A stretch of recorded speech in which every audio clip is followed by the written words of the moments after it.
Hi guys! Another day, another video. So, ito na naman ang inyong Lola Lulu na nag-feeling vlogger. So, for today's video ay gagawa tayo ng Hot Wheels. Yes, Hot Wheels ang ating cake na soft icing with fondant details and some photo print. Okay, so pinagsama-sama natin kasi minsan may mga bagay-bagay na hindi pwede, joke.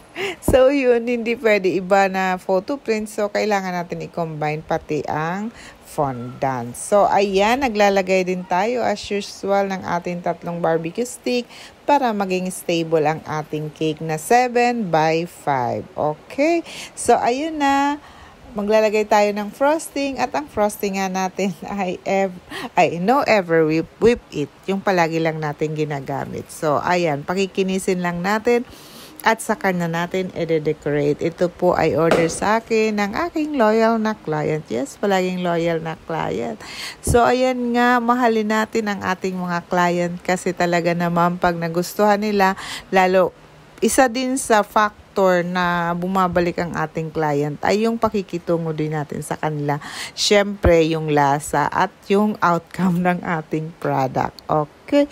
So, yun ang mga kailangan natin isaalang-alang. Pag medyo may mga tawad-tawad si client, well, kung siya naman ay palagi sa inyong o-order, why not naman ibigay nyo ng konting wag naman yung malulugi ka. Kasi ganun lang talaga yon.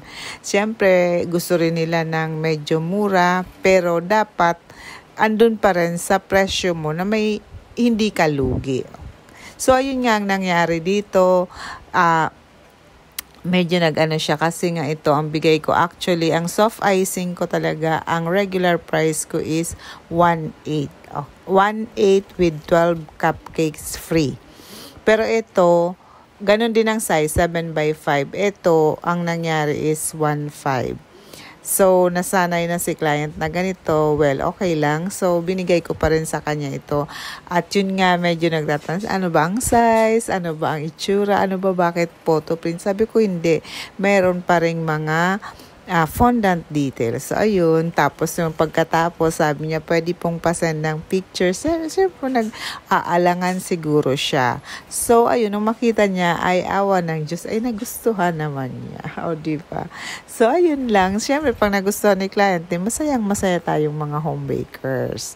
So, yan, pinakinis ko na. At katulad ng sabi ko sa inyo, pag magkukulay tayo ng mga dark colors, kailangan puti muna bago natin lagyan ng kulay na gusto natin. Para naman, konti lang ang food color na gagamitin natin. At ayan, papantayin na natin ang ating cake. At ayun na nga, minsan may mga client talaga na makukulit. So, minsan, pagpasensyahan nyo na. Pero syempre, hindi rin natin maaalis na magkakaroon tayo ng mga hindi magandang nararamdaman. It's natural, pero ang payo ko lang sa inyo, sa lahat na magiging customers nyo at kung ano man ang magiging experience nyo, charge ito experience para sa next pa ninyo mga orders ay mas lalo pa nating gagalingan. So, ganun lang ang buhay ng home baker. Kailangan talaga tanggapin natin kung ano man ang mga sinasabi ng ating client. Pero pag mga below the belt na, syempre, kailangan din natin mag-stand sa atin kung ano ang tama. May pag ganun ang lala nyo. So, ayun na nga. Ginagawa na natin ang pinakamadaling paglagay nitong mga blocks na to. So, ayun na nga guys, ang aking tip galing sa lola nyo na let's have a humble heart. Humble heart. Okay, sa lahat ng ating mga transactions kasi hindi nakukuha sa init ng ulo or kaya kung ano man ang gusto nyo sa mga client nyo kung nagkamali man kayo or nagkamali man sila. Ang importante kayo po ang nasa side na maayos. Kasi wala kung ilalaban mo ang gusto mo sa client, walang mangyayari. So, ganun lang talaga ang buhay ng home baker. Kailangan talaga you have a humble heart. Yes, kasi nagdi-deal tayo ng nagtitinda tayo ng mga ganito. Lalo ito po ay special, hindi lang pagtitinda ng kung ano-ano client. bayad. Hindi lang ito pagtitinda namin ng kung ano-anong cakes lang. May kasama po ito ng labor of love. Imagine, sa isang okasyon nyo gagawin namin para lang maging masaya kayo. Kaya minsan, maging ano rin kayo.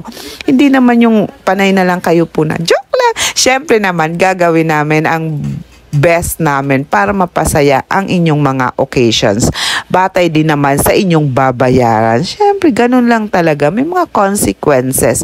So, ayun, yun lang ang aking hinaing for today's video. Oh my God. So, ayun na nga. Ang dami kong sinabi. Wala akong masabi kasi alam ko ang process nitong pagkikake nyo, lalo dun sa mga home baker na talaga is alam nyo na. But sa mga starting bakers or home bakers na mga newbie na tinatawag natin, tingnan nyo lang kasi yan naman ay step by step. O, diba? Step by step ang paggawa natin. So, dito nga ay ang ginagawa ko is maglalagay na ako ng photo print. Pero, hindi po ako naglalagay ng direkta talaga or minsan lang ako maglagay ng direkta sa cake. Ang ginagawa ko talaga is pinapatong ko siya sa fondant kasi may effect yun eh. Parang naka-emboss ba siya? Pero pag directly pinatong natin sa soft icing, parang ibang dating. Well, nasa sa inyo yan, lalo pa kung ang bayad sa inyo is mura, so okay lang, ganun talaga. So, you pay what you get. So, ayun na. Ang dami ko talagang hinaing dito sa video na to. Anyway, so, ayan. Malapit nang manapos ang ating cake. So, eto na. Pinatuyo ko po itong, alam mo yung bilog na inaakyatan ng ating mga cars. Hindi ko alam kung ano yan. Gabi ko yung ginawa and then pinatuyo ko. Siyempre, naglagay ako ng tylo sa ating fondant para matuyo siya ng mabilis at tumigas. At tinusok ko siya ng toothpick para hindi siya mabuwal. So, parang totoo naman ang datingan niya. Pero doon sa parang fire, yung lulusot ang car sa fire, photo print na yon. Mahirap na yun. Pero kung ang order mo po is full fondant, of course, fondant po yun. Pero this time, ginawa ko lang siyang photo print. So, medyo ano nga to, kasi doble-doble, diba? May photo print na, may fondant pa. Mas maraming work of love to. Joke lang. So, ayun na. So, ayan na. Dahan-dahan natin nilalagay ang ating mga details dito sa cake. So, ayun guys. Baka hindi ka pa nakapag-subscribe sa aking channel. Beke naman, please subscribe, hit the like, and always click the bell para lagi kayong updated sa ating mga bagong upload. And of course, please comment down below para naman meron tayong communication. Diba? Kung gusto nyo namang masubaybayan ang aking live, nandun tayo sa Facebook. Meron akong Lulu Gabito ang aking Facebook. Okay. So, ayan, naglagay na nga tayo. At ito na ang ating finished product. O, diba, bongga? So, thank you so much sa inyong mga support. 37K followers na tayo. Yay! Marami pong salamat at mag-ingat kayo. God bless. See you again. Bye!